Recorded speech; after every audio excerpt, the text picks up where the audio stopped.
The UK and the EU are set to hold crucial talks about a possible grace period to allow retailers across Northern Ireland time to adapt to changes once the Brexit transition period has ended in December. Prime Minister Boris Johnson has vowed he would not extend the transition period, which is set to come to an end on the 31st of December. But as the deadline looms nearer, neither side has been able to come to any agreement. But now, the European Commission and the British government are in talks about a possible grace period to allow retailers across Northern Ireland time to adapt to changes set to come into effect in January under the Northern Ireland Protocol. It is believed this will only be a temporary adjustment period, if both sides agree on the extension, RTE News reports. According to reports, the grace period would mean food imports going to supermarkets and retailers across the UK will not be subject to extra costs and paperwork.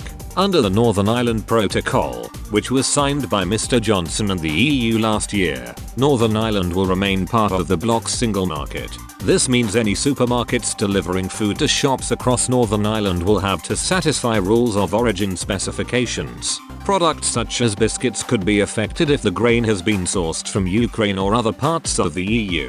Earlier this month, Sainsbury's warned the supply of fish, dairy and meat products could be significantly reduced in stores across Northern Ireland due to Brexit. Chief executive of the supermarket chain, Simon Roberts, said, "If we don't get greater clarity on the Northern Ireland situation, then we will see a restriction on the ranges of products we can sell. This is not one or two products in store I am talking about. It is a substantial number of products and quite key, everyday products too. Customers expect to have access to a full range, but it won't be possible to make that available unless something changes." Last week, DUP leader Arlene Foster and Deputy First Minister Michelle O'Neill sent a joint letter to the Commission saying any threat to existing food supplies would be unacceptable. They wrote, "It is hard to imagine a more fundamental aspect of everyday life than the purchase of daily food supplies. Hence, we would ask you to recognize how important it is that the current consideration of the deal of how the protocol will be applied takes our unique context into account."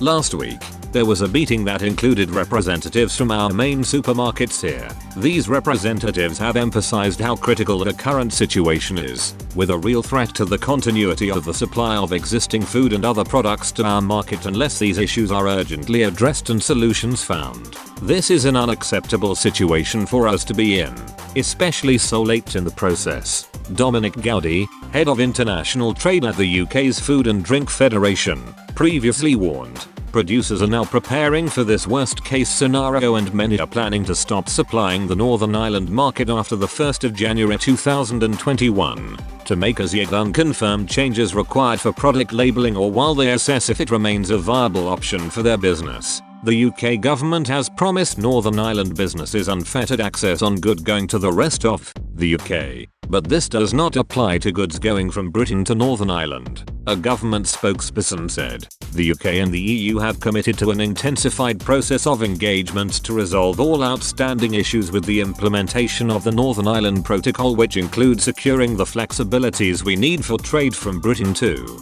Northern Ireland. This is particularly important for supermarkets, where we have been clear specific solutions are required. We will continue to work closely with the Northern Ireland Executive as discussions continue with the EU through the joint committee process. The Irish border has been a contentious issue throughout Brexit negotiations. The UK government caused further outrage recently by saying it wanted to make changes to the previously agreed withdrawal arrangement.